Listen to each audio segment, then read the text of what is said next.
എലത്തൂർ, കുന്നമംഗലം, ബേപ്പൂർ മണ്ഡലങ്ങളിലൊഴികെ കോഴിക്കോട്ട് മറ്റ് 10ഇടങ്ങളിലും ലോക്സഭാ തെരഞ്ഞെടുപ്പിൽ യുഡിഎഫിനായിരുന്നു മുൻതൂക്കം. ഈ കണക്കിലെ പ്രതീക്ഷകളിലായിരുന്നു നിയമസഭാ തെരഞ്ഞെടുപ്പിലെ യുഡിഎഫിന്റെ തയ്യാറെടുപ്പുകൾ. കൊയിലാണ്ടി, വടകര സീറ്റുകൾ ലോക്സഭാ തെരഞ്ഞെടുപ്പിന് പിന്നാലെ തന്നെ തങ്ങളുടെ അക്കൗണ്ടിൽ യുഡിഎഫ് ക്യാമ്പ് ചേർത്തിരുന്നു.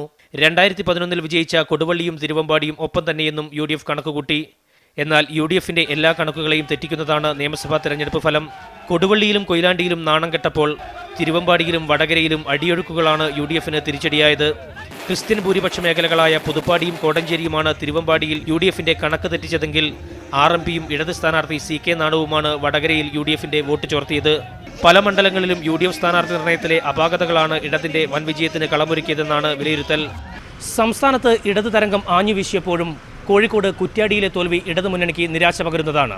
CPM കോഴിക്കോട് ജില്ലാ സെക്രട്ടറി P. മോഹനന്റെ ഭാര്യയും ജനാധിപത്യ മഹിളാ അസോസിയേഷൻ നേതാവും സിറ്റിംഗ് MLAയുമായ KK ലതിക 1157 വോട്ടുകൾക്കാണ് കുറ്റ്യാടിയിൽ പരാജയപ്പെട്ടത്. കുറ്റ്യാടിയിലെ ഇടതു സ്വാധീന മേഖലകളിൽ പലതിലും വൻ വോട്ട് ചോർച്ചയുണ്ടായത് ഇടത് ക്യാമ്പിനെ ഇരുത്തി ചിന്തിപ്പിക്കുന്നതാണ്. കോഴിക്കോട് സൗത്തിൽ മന്ത്രി MK മുനീർ നേടിയ അപ്രതീക്ഷിത ജയവും ഇടത് ക്യാമ്പിനെ തെല്ലൊന്നുമല്ല അസ്വസ്ഥമാക്കുന്നത്. ജയേഷ് രാഘവൻ, മീഡിയ 1 കോഴിക്കോട്.